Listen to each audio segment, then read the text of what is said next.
tonight, Irene drenches the East Coast. It's now blowing over New England as a tropical storm after hitting the nation's biggest city. In the storm's wake, at least 18 dead and a path of destruction up the Atlantic coast. And surging floodwaters and power outages add to the misery of millions. Also tonight, firing back, former Secretary of State Colin Powell slams former Vice President Dick Cheney's new memoir. You just label them flatly cheap shots. Well, yeah, they are cheap shots. This is the CBS Evening News with Russ Mitchell. And good evening. It is now Tropical Storm Irene, and it's blowing through New England. At this hour, it is still a big storm, but winds are down to 50 miles per hour. Irene is blamed for at least 18 deaths in 8 states. More than 4 million homes and businesses lost power. And with rivers still rising, severe flooding is feared across much of the already waterlogged Northeast. At the White House late this afternoon, President Obama went to the Rose Garden to warn that Irene still poses a threat and those in its path should be careful. Many Americans are still at serious risk of power outages and flooding, which could get worse in the coming days as rivers swell past their banks. So I want people to understand that this is not over. And as we told you earlier, Tropical Storm Irene is now making its way through New England. We have a team of correspondents deployed along its path now and earlier. And we begin tonight with Wyatt Andrews in Mystic, Connecticut. Wyatt, good evening. Russ, good evening. Here in the Northeast, the threat all day, the first threat from Irene was its extreme rains. That's the threat right now. They have gotten much worse, and it threatens flash flooding throughout all of the Northeast.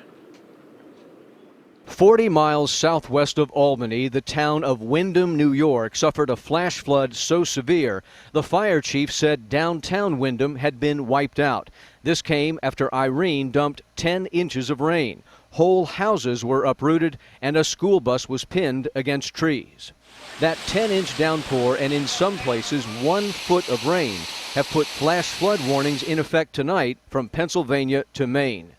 Irene slammed the Northeast early this morning with hurricane-force gusts, which drove a powerful storm surge inland at precisely the wrong time. This is the storm surge that struck southern New England. It was 6 to 9 feet from southwestern Connecticut to the eastern tip of Massachusetts, and it came ashore right at high tide. For most of the morning, coastal Connecticut fell under several feet of water as high winds dropped hundreds of trees and an unknown number of power lines. But high tide was the worst of it. The storm surge disappeared as the tide receded. Besides the threat of the flash flooding tonight, all those fallen trees have left hundreds of thousands of New Englanders without power, and full restoration of power is likely to take days. Russ? Wyatt Andrews in Mystic, Connecticut. Thank you very much. Earlier today, Irene took aim at the nation's largest city. The warning was for a hurricane, and the city was bracing for the worst, but Irene arrived as a tropical storm. Jim Axelrod is in Times Square tonight. Jim, good evening. Well, good evening, Russ. You've heard the old phrase, better to be lucky than good. Well, when it comes to how well prepared the people who run New York City were for Irene, fair to say they were both.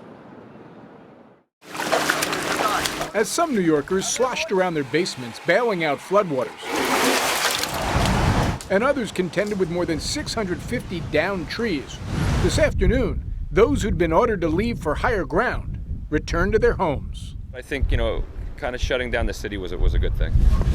And there was remarkably little complaining. If they had underprepared and people had been injured, had died, homes had been flooded, they would have been criticized. No one knows that better than New York Mayor Michael Bloomberg. Really our responsibility to make sure that everybody's safe in the city. The mayor was sharply criticized for the city's slow response to last winter's blizzard. Not this time. Bloomberg was proactive, shutting down the subway system yesterday at noon. What would you say to people who are saying that the response was overblown? They should just look in a mirror. They are alive today, whether because of it, in spite of it. Also helping the city be ready for Irene, all the counter-terror training the NYPD conducts, as Police Commissioner Ray Kelly told Scott Pelley. For instance, being able to mobilize large numbers of police officers and actually create a task force for our counterterrorism efforts will be helpful in this regard.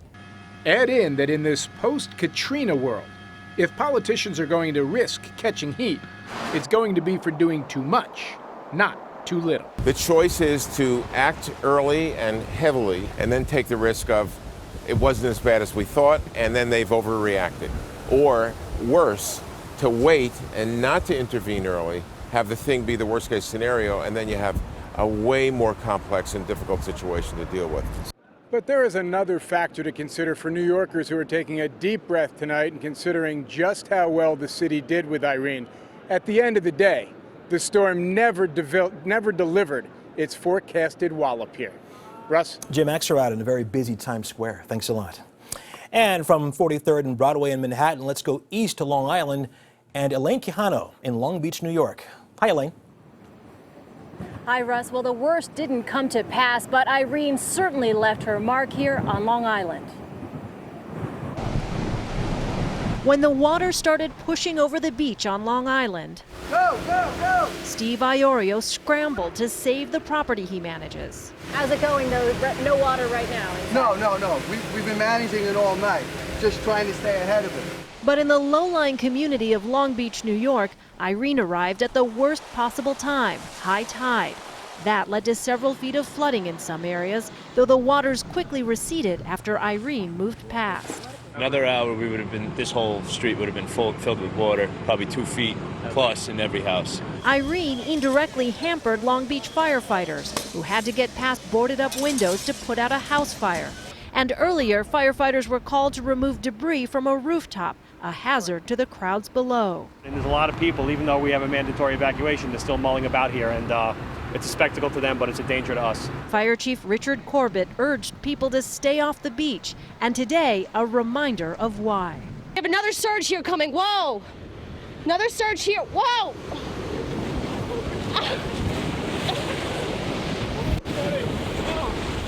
Okay. Oh my God.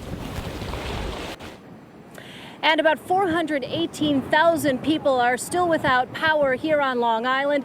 Just a short time ago at a news conference here in Long Beach, New York Governor Andrew Cuomo said it could remain that way for many residents for 5 or 6 days. Russ? I also want to point out that that reporter you saw in there is okay. Elaine Quijano on Long Island. Thank you very much. Irene was the first hurricane to strike New Jersey in more than a century and could cause severe flooding there well into the week. Begad Shaban is in Atlantic City with the latest. Begad, good evening. Good evening, Russell. Here in New Jersey, 650,000 people are still without power, and along the Jersey shore, more than 1 million have been evacuated. And the strong winds, they're still here. Irene's eye may have passed New Jersey, but the storm's outer bands still have its sights set on the state. The governor says threats of flooding could continue for the next 2 days. Some rivers haven't crested yet, and it's still raining in various parts of the state. In Atlantic City, Irene's storm surge overflowed the Barrier Island's back bay, sending water into some neighborhoods, but not nearly as much as what many feared. We were a block from the ocean, a block from the bay. We thought it was going to meet, and as you see on the street, there's nothing. So we were very, very lucky. In northern New Jersey, floodwaters nearly swallowed cars. CBS News early show anchor Chris Raggi spent nearly 24 hours driving along the Jersey shore. You can see now we've got the water is coming over the retaining walls here at Avon by the Sea. Throughout the state, broken streetlights, downed power lines, and fallen trees dotted Irene's path. And in Atlantic City, all 12 casinos were forced to shut down in anticipation of Irene, keeping away paying customers in a town usually filled with tourists. And no doubt the biggest blow to the state will be financial, with mass evacuations, Russ, bringing business to a standstill. Begad, any word on when those casinos will reopen? Yeah, well, here in Atlantic City, they're actually expected to reopen tomorrow, but there's still no word, Russ, on when people living in some of those coastal communities can return back home. Okay, Begad Shaban in Atlantic City. Thank you very much. CBS News hurricane consultant David Bernard is in Miami, where he has been tracking Irene every step of the way. And Dave, first up, where is Irene and where is she headed? Well, Irene is just about out of here, as we should say. We take a look at the latest from the Hurricane Center, and the position is right over Vermont and New Hampshire. It's racing to the north at about 26 miles per hour. The winds are down to about 50 miles per hour. But perhaps the most important aspect of this, Russ, is that the heavy rains are lifting out of New England and also upstate Maine, and they're diminishing as all of the circulation of Irene gradually pushes into Canada. That's going to continue later on tonight. David, earlier we heard about a few areas affected by flooding, but let's take a look at the big picture. As we speak tonight, what areas remain the most vulnerable for flooding? Well, it's really the track that Irene took just to the west of where the center went along the coast. The whole area from North Carolina and Virginia and running right through the Delmarva, through New Jersey, and even into New England and upstate New York through the Hudson Valley. It's either likely or imminent that river flooding is occurring. And these rivers are going to continue to rise in some places, particularly in New England, for at least the next couple of days before we see a crest. And some of these could be record levels. Ironically, some of these rivers have not seen water this high since Hurricane Floyd in 1999. David Bernard, who has been a very busy guy the last 7 days, we thank you. Ahead, a new memoir stirs up an old feud. General Colin Powell accuses former Vice President Dick Cheney of rewriting history. That story is next. An explosive new book by former Vice President Dick Cheney is getting a lot of attention in Washington. Today, one of the former vice president's targets in the book, retired General Colin Powell, shot back on Face the Nation in an extraordinary interview. Bob Schieffer, of course, is host of Face the Nation. And Bob, let me ask you, were you surprised at just how candid General Powell was? Yes, I really was, to tell you the truth, Russ. The former vice president has suggested it was a good thing when General Powell left the administration.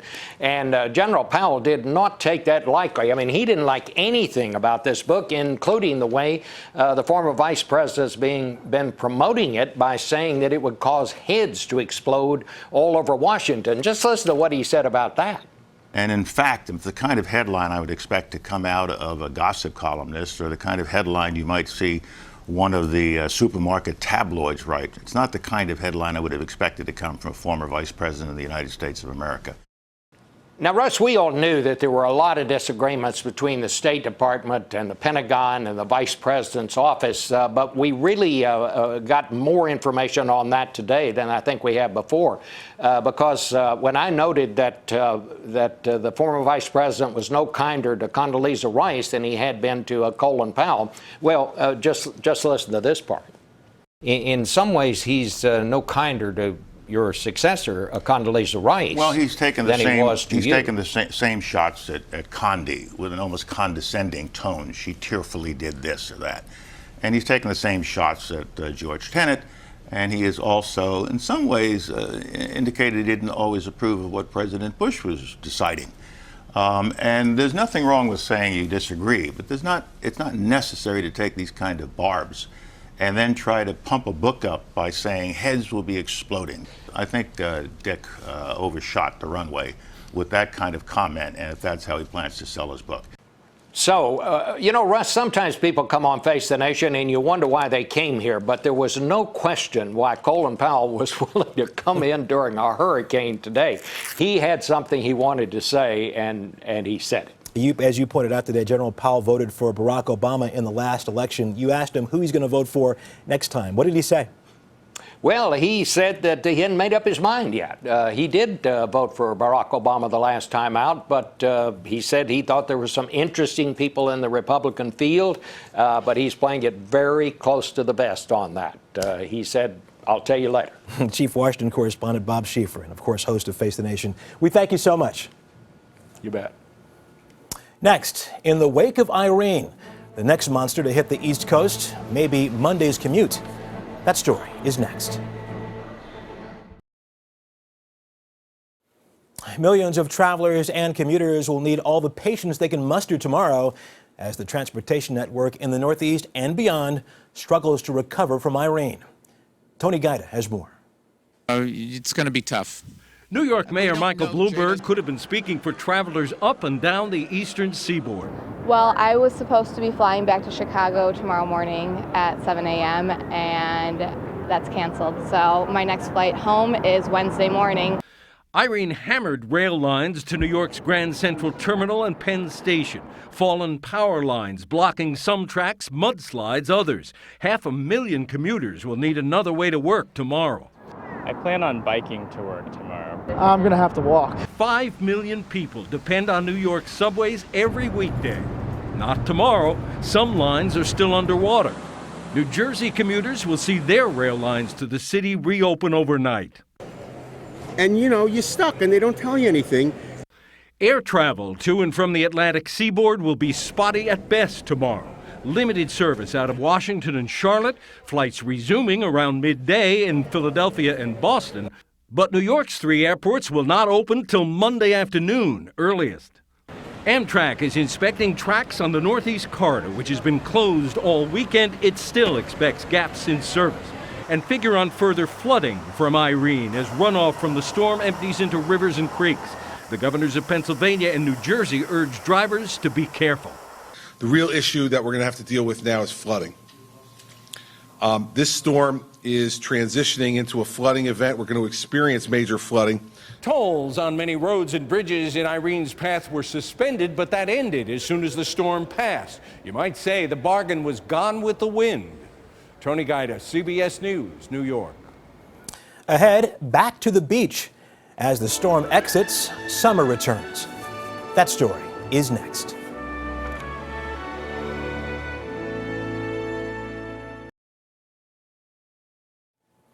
Updating Irene now. Tonight, the former Category 1 hurricane is moving up through New England as a tropical storm. The danger is not gone, though. Rivers are still rising, and severe flooding is feared across much of the East Coast. Irene is blamed for at least 18 deaths in 8 states and for knocking out power to more than 4 million homes and businesses.